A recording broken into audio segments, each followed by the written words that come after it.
Hi, I'm here with Maxine Sarpy, and we're here. We just finished fishing, having a great time. So on Epic Adventures, we're always doing something fun and exciting. We went out and did a little fishing, but we didn't catch anything. So we have our own spoils here, and we'll go back out and try again. But what we're doing is just trying to find out a little bit more information about all the awards that Miss Sarpy has won in the last, or all the acknowledgments that she received in the last 3-4 weeks.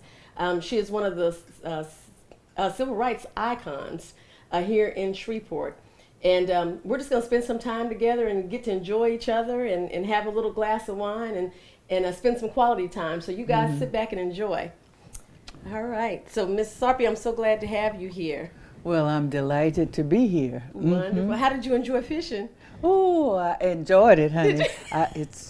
Yes, I used to do it for years ago. Did you? But how long and ago so has being it here been? this afternoon made it really nice for me. Well, good. I enjoyed it. I'm glad you did. Now you The said you fun and we your husband had. used to fish over here at Cross Lake. You all had like a RV or a motorhome. That's right. And how often did you all get a chance to fish with your busy schedules? Oh, for a while I was going almost on weekends, as many weekends as I could go. Really? Because that I was able to relax. Yes. You know. Yes. But of course I try to get to Mass on Sundays. But I loved being out there. Oh, wonderful. Oh, yeah. I'm not a big fisherman, and I'm really, I don't want to say it, but I'm kind of glad we didn't catch anything because I'm kind of scared. But I'm glad you enjoyed yourself because I had a good time. Oh. I had a good time with you. Well, Had it a was good time. good out there. Now, in the last 3 Relaxing. weeks, you have won so many, or you've been acknowledged for so many awards. And how do you feel about that? Well, I just thank God, Yeah. you know, that apparently He led me in positions that I hope that He led me to go. Mm-hmm. And I tried to do the best that I could, that I felt at that time. Mm-hmm. So that's Not the way being it from moved. Shreveport and having come into Shreveport at such a young age once you were married and what have you, what were some of the organizations that you joined, coming in, getting to know people? Well, first of all, if I tell you my introduction to Shreveport, I was here for 2 weeks when the Little Union incident took place. Okay, that's Do the you one with know Harry, about that? the one with Harry Blake. That's when right. the horses went into the church That's and they. right. Okay, I've heard a lot of stories about that. Yeah. Yes, ma'am. Well, I had been in Shreveport 2 weeks after Oh, wow. Wow. Yeah. And we had been in the service along with Ann Brewster. She sat with us doing the program. All these officers were out there, police were out there all around the church.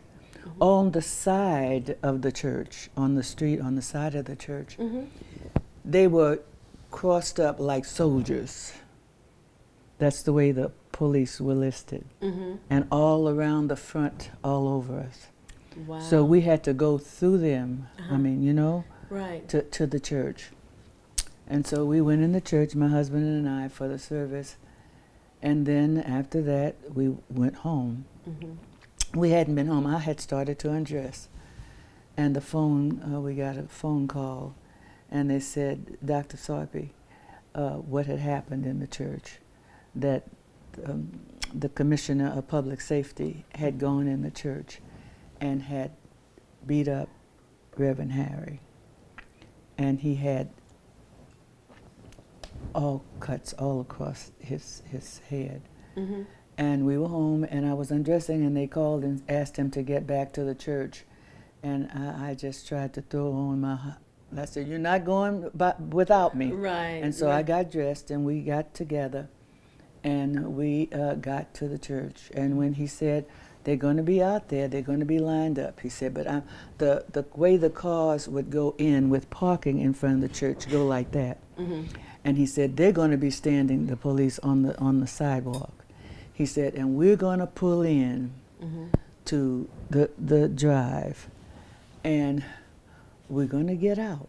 He said, and as soon as we get out, he said, don't stop. Okay. And so we got out, and we started to go to say, we're going into the church. They said, where you think you're going? He said, we're going into the church, and we're going because we understand that Reverend has been injured. And so that's what happened. And my husband had always told me, when we get up, just get out, just go. Just go. And so that's what we did. And on the side, they knew we were coming in the church. And there was a side on the church, like when we would get out, there was a side of the church from the outside that you go up steps and go into the church. And they told us to come that way. And so we walked over there and we went on up. And there was Reverend Harry. It's every time I think about it, I almost cry. Right. No, I understand. I understand. Because he was in the church, and when we looked down, it was just blood all over him, and his head, there were 3 in his head. And so my husband looked up, he said, you know, it was only one hospital in Shreveport during that time that blacks could go into as patients, and that's where my husband went. And so he said, I got to get him over to the hospital. And they, oh, no, doc, no, doc, we can't take him over there. And so Joe, the only thing he could do, and as I say all the time, that it's amazing how God works. Because right next, the building, right next to the church, on the first office was next to the church. And so there were several members still in the church, and so they gathered with us. The police and all were still out there, lined up out there and everything.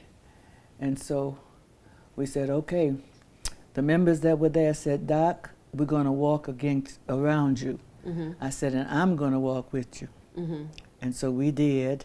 And some of the members of the church walked around us, and we walked just past all through these offices on the side. And the commission, the one who had gone in there and beat him up, was out there at that time as well. And so we went on over to the office and got all of the equipment that we needed to go back into the church. And so that's what my husband did. Wow. Were they saying anything to you he all? closed the inject, you know, The wound, in his head. And we kept him there. He was kept there until the next morning, where they took him to Dallas. Wow. At first, Joe, you know, he kept trying to get them to his hospital, but they said, Doc, we're getting out of town. Right. And that's what they did. Wow. Now, were the police officers You know, saying anything? you may to see some tears No, in and my it's okay. eyes. It's okay. Because when I think about that, it really still hurts me. Yeah. And I I can imagine, because it's not, I mean, it's not something you all were prepared for. No. And to be thrown into that type of situation, because you all's lives were really in jeopardy at that time. And Very to much stand so. together and to help somebody and be willing to do that, because, you know, again, there were people that probably fled to get away from there. But yet there were those people that stood there and did what they could to help each other. And you all being one of those pioneers that were able to do that. Not only was your husband a surgeon, but you being a nurse, having the skill level, having already been at that church, you coming in 2 weeks' time. That's just how God works. You know, I mean, it was definitely his plan. Unfortunately, a lot of things happen, but God has a way of working them out. And you've been a tremendous blessing, I'm sure. I'm sure Pastor Blake saw you and your family as that to him, because, again, you all probably saved his life. Oh, you know, very close. and the lives of some other people there, you know. And I can only imagine how it feels to have had that experience. And then, like I said, you're young. You've just been in this town for 2 weeks, so this was your introduction to Shreveport, so welcome. I'm sure after this you were like, okay, I'm ready to leave now. Oh, yeah. Well, my husband came in March, and I had 2 visits there between there and then. But I didn't have, I was just there like for the weekend, because I'd go back. I was still working there at UT. So you weren't ready for this? No. You weren't ready for this. No. So did anybody say anything to you when you were going through all of these things? Or were you all just in work mode and you were just doing what needed to be done? You mean in the community? Or? Within the community, with the people who had done the beating and all of those things. I mean, were they chanting? Were they, threatening you all? Were you all trying to save Pastor Blake? I mean, can you remember what was actually going on in the sense that, or were you just, like I said, in work mode? Like, we're taking care of something, so you kind of blocked out everything that was going on around you other than saving his life? We had to. Okay. We had to block it out. Okay. We had to block it out to do it because it was really a threatening, thing. And, Right. We were sort of knowing that they out there and how they had done him, that he could do it To you all, to too. us. And that's what I'm saying, but they never did. They never said anything and they never threatened you all in a way that made you feel. No. Okay, so you were sharing with me having gone through taking Dr. Blake to Dallas. Mm-hmm. And I had asked you about those people that may have been around at the time in which you all went into the church to go take care of him. Were people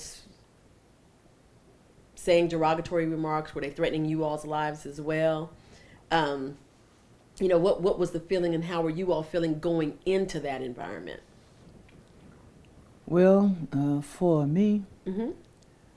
I wasn't afraid because I guess through the years, with the university, when we went in there, and we were the first class, and at the nursing school, and at first black, and so we just had to go through and meet the people that we would meet, and if they didn't want to speak to me, then I had to go on and just try to get my lesson and move forward.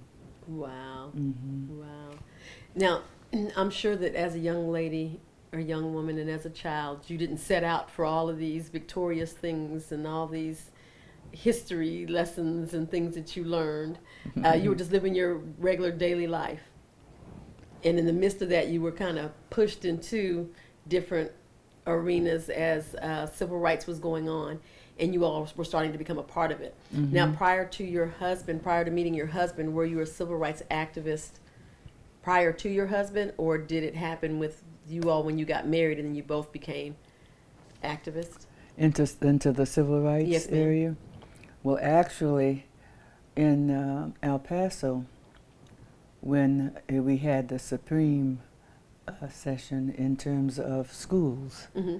and so we were in Douglas School. The only school was a black school for El Paso.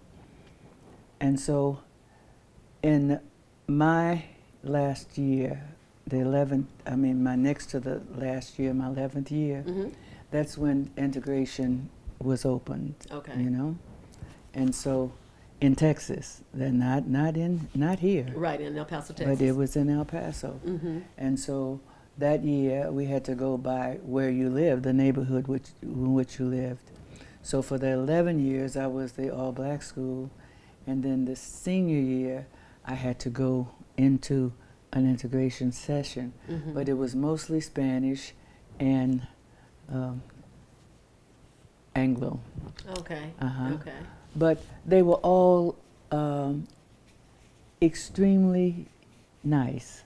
Okay. It was really, really nice. It was one teacher in there, a male white teacher there, and he was just terrible. But all of the rest of the faculty and all of the students there just treated us just like they were there before, with sisters and brothers. So it was okay. Wonderful. It was okay.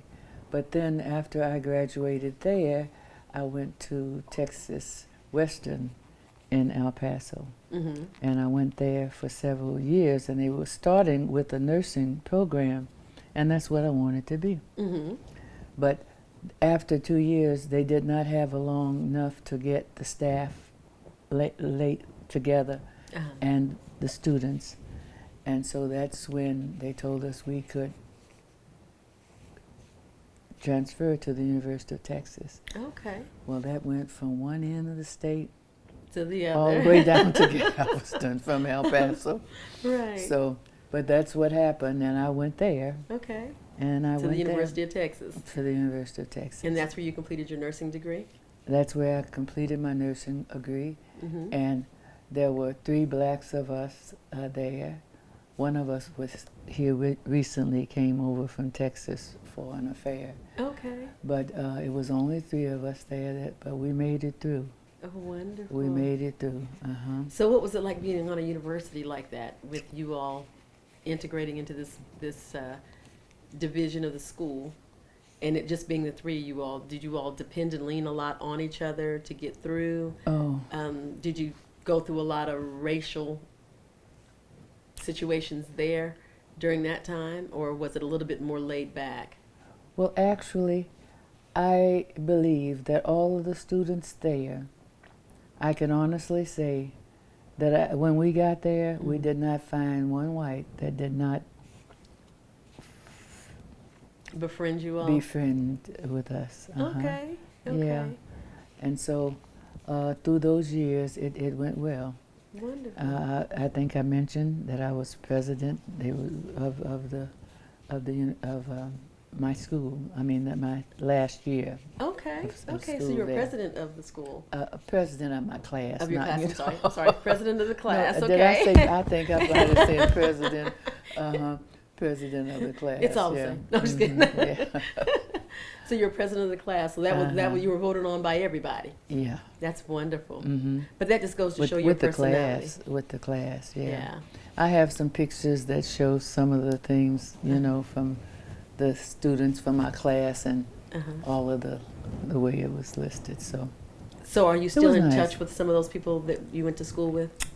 we used to for a while. Mhm. We went to several sessions and we met some of them, Mhm. but it's been a long time. So, but the only one, there was 3 of us blacks, and one of us passed a few years ago. Okay. And the other one is the one that lives over there in Texas. And she came here for the affair with me. She was here. Wow. Mhm. Wow. Yeah, I'd work during the day, Mhm. and then I would take care of them when I got home.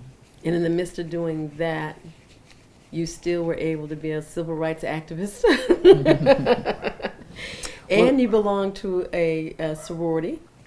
Well, that is has all. But I tell you, and this is so amazed I was Mm-hmm. when I, just recently Mm-hmm. gave me a certain honor, Uh-huh. which I never expected. Expected. Because it had been 20 years Uh-huh.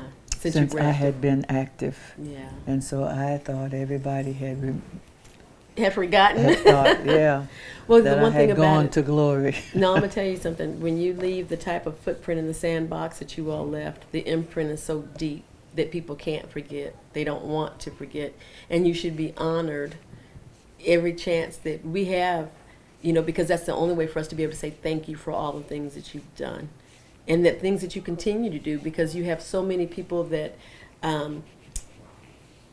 We want to hear your story, not just because it's a great story, but because there are people that want to model after some of the things that you've done. We appreciate those things that you have done, and it's up to the other generations to pick up where you all left off. You passed that baton, and we've got to keep running. We've got to break some more glass ceilings, and do our parts as well, because, like I said, things are constantly changing, and I can't say that they're getting worse. Most of which we see on the news says it's getting worse, but it is getting better. And it gets better and better and better as the generations continue to go. But I think that we need to have better understandings. But the most important thing is that we don't need to forget where we came from and the shoulders that we stand on to be where we're at. Because myself, working for the voter registration office, I'm the first black confidential assistant to the first black registrar. And we know we would not have that job. Not only could we not vote, but we couldn't have been back there doing that job had it not been for what you all had done, and the groundwork that you laid and the sacrifices that you all made on our behalf. And so I'm forever grateful for the opportunity to be able to serve in that magnitude, and I take that job very serious. It's a job of integrity. And I take it very serious, and I'm very proud. And, again, I just thank you for everything that you've done. Well, when I came to Shreveport, that situation came up in those 2 weeks. Mm-hmm. And so it was, come on, let's go from there. Mm-hmm. And that's the way I went in with the NAACP Mm-hmm. for all of that period during those years. Mm-hmm. And then one of the gentlemen that was over us and a part there, part had of Texas and had of Arkansas. Mm-hmm. And so he was in charge with the NAACP there. Okay. And so he would come here when we had our executive meetings because he was over us. Mm-hmm. And so as we proceeded during that time, he nominated me. He had two to nominate. He could do one from Arkansas and one from Texas. Okay. And I took the one that he could nominate from here. Mm-hmm. And it sent us to Washington. Wow. And we had this conference, and 2 from each of the 13 southern states. Okay. And so we were there for a week Okay. with conferences. And what did you all do in the conference? What was it yeah, regarding? They were telling us how to get ready to go back into the areas that we lived Mm-hmm. and be able to develop programs Okay. to get people registered. Okay. And so that's what we did when we came back in. And we just set up different churches around Mm-hmm. and etc. And we promoted people and got people to go into those areas, and we had persons to go to get them. Uh-huh. They could call and tell us that they wanted to go to vote. To vote, okay. And we'd send somebody out to pick them up and Oh, take them where they wow. could go to vote and all of that. So I directed that during the time of the years that we went through that. Dr. Pendleton came in, Uh-huh. and because between my going to Washington Uh-huh. and the time that we took place with getting the program started, Mm-hmm. between that, I had to take a walk out of Shreveport Hospital Mm-hmm. because of the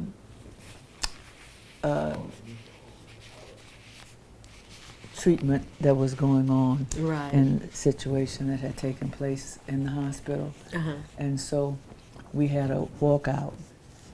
And that was between my being here in Washington Mm-hmm. and the beginning of our starting our program here. Okay. So at that time, I did not have another job after I walked out. So that kind of became your job. So when we had the organization to get together to get the voting program going, To get, organized around in the city. uh-huh. And so we decided, I said, well, why don't we get Dr. Pendleton, Mm-hmm. since he had been a friend and wanted to be involved. Right. So he came into the organization, and we became him to be the president, and then I put in as the person who was working the program. Mm-hmm. And then I was being able to get a little money in my hands since I had walked out the hospital. Right. So I directed the registration drive. registration drive. Yes. That is wonderful. Mhm. That Yeah. is wonderful. Well, when I see today Mm-hmm. and what's going on, Mm-hmm. and see some of the things that we have done. Mm-hmm. Some of the accomplishments. Some of the, yeah. Yeah. Well, But that's good that you're able to see it in your lifetime, though. I mean, you actually can see those things, those changes that were made, because, like I said, you were there when there was no such thing, when it couldn't happen, And so to be living and be able to see us, in those types of environments, in those types of jobs, that once we not only could we not vote, we sure couldn't work there. You know? So now to be pretty much running, in those positions, we're running those organizations, and we're making sure that those voters' drives still happen. And we're still making sure that people vote, and we're still running those elections with the utmost integrity. Louisiana, of course, is ranked nationally in voter integrity, and Cattle Parish is ranked #1.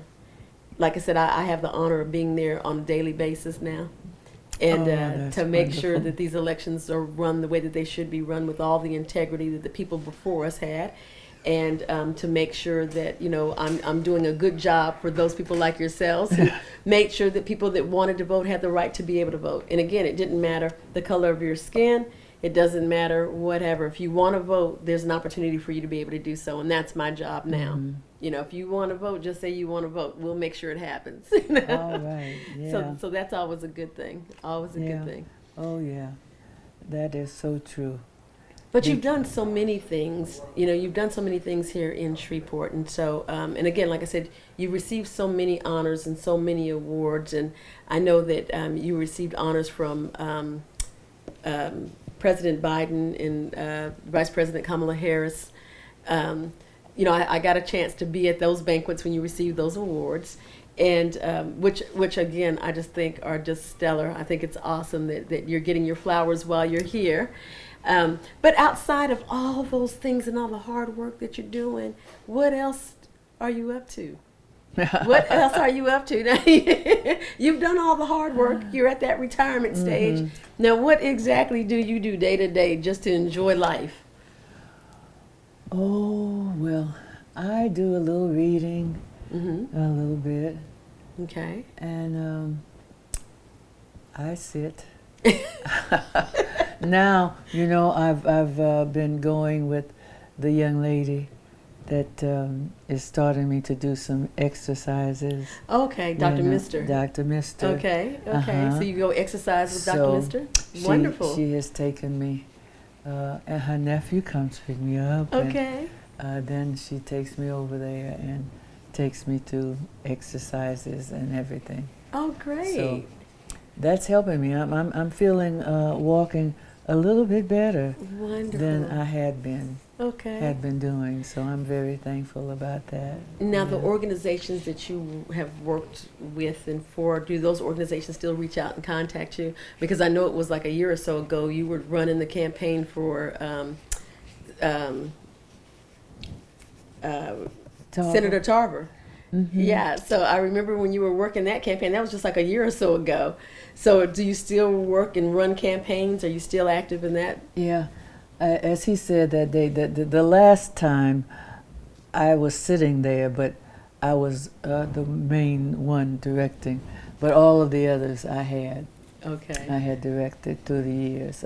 Wonderful. So you're still doing what you do best. And so he was the one. He was on city council, and at that time, we had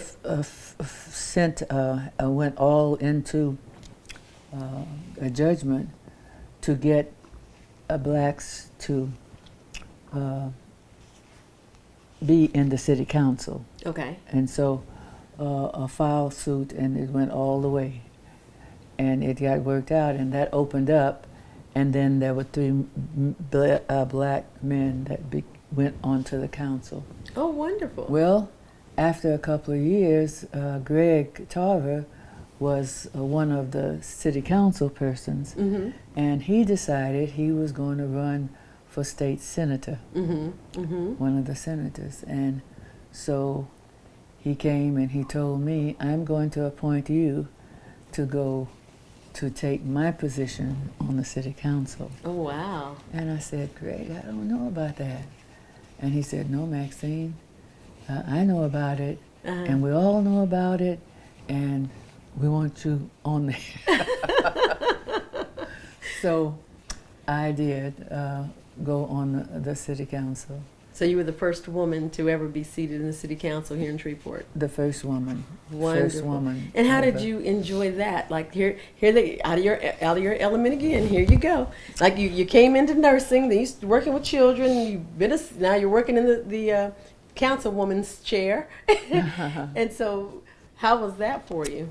Well, I can say that this is a little funny thing I can tell you, is that our mayor now was on the city council. Oh, at that Mayor time. Arsenault was on the council. He was on the council then. And so when I went on, at first, he sort of looked at it. We had a little... You butted heads a few butted times. heads a few times. We later, got through that. But it's just a little thing that I think that's sort of funny when I see him now. It comes full circle. But he came to the program He that did. night. He did. I came. saw him at your banquet. I saw him. Yeah, he came. Mm-hmm. Well, that is wonderful. So you've Yeah. come full circle. Full Yeah. circle. Yeah. it's And been so full what circle. do you plan to do now? Like what is your next game plan? What do you plan on Well, jumping I'm into? praying on that every day. Do you I do. I do. Every day and every night. And I say, Lord, is there anything else for me to do except to pray? And, pray for all around me and everyone around me and all of that. Because that right now, that's all I've been doing. Right. has It's just been- going to church. Well, And then I'm not. praying. I haven't been going because the medication can go. I go, but I go via the telephone. Okay. They've been able to take me a couple of Sunday mornings with them. See, our mass starts at 10 o'clock. Okay. And so it's very hard for me to get up because the medication I have to take at night. Okay. Kind of slows you down It in the morning. slows me down. It's hard for me to get up, Right. eat in an easy way in the morning. So you do church by phone? I do by phone okay. every Sunday. Wonderful. Oh yeah, every Wonderful. Sunday. Well, I it has go by been such a phone. pleasure to be able to talk to you about, what you've done, the direction that you're going in, and to say thank you for everything that you've done and that you continue to do. Your mentorships to all the women that speak to you, I'm sure, we all are appreciative of the time that you spend to us, sharing all of the advice, Yeah. telling us the things that you've gone through and how you were able to handle them with such grace.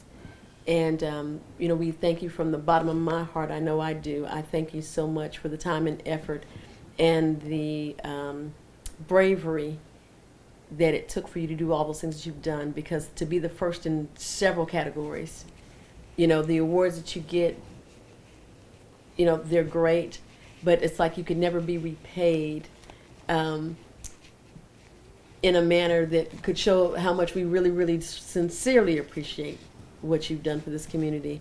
And not just for this community, but for every place that you've been.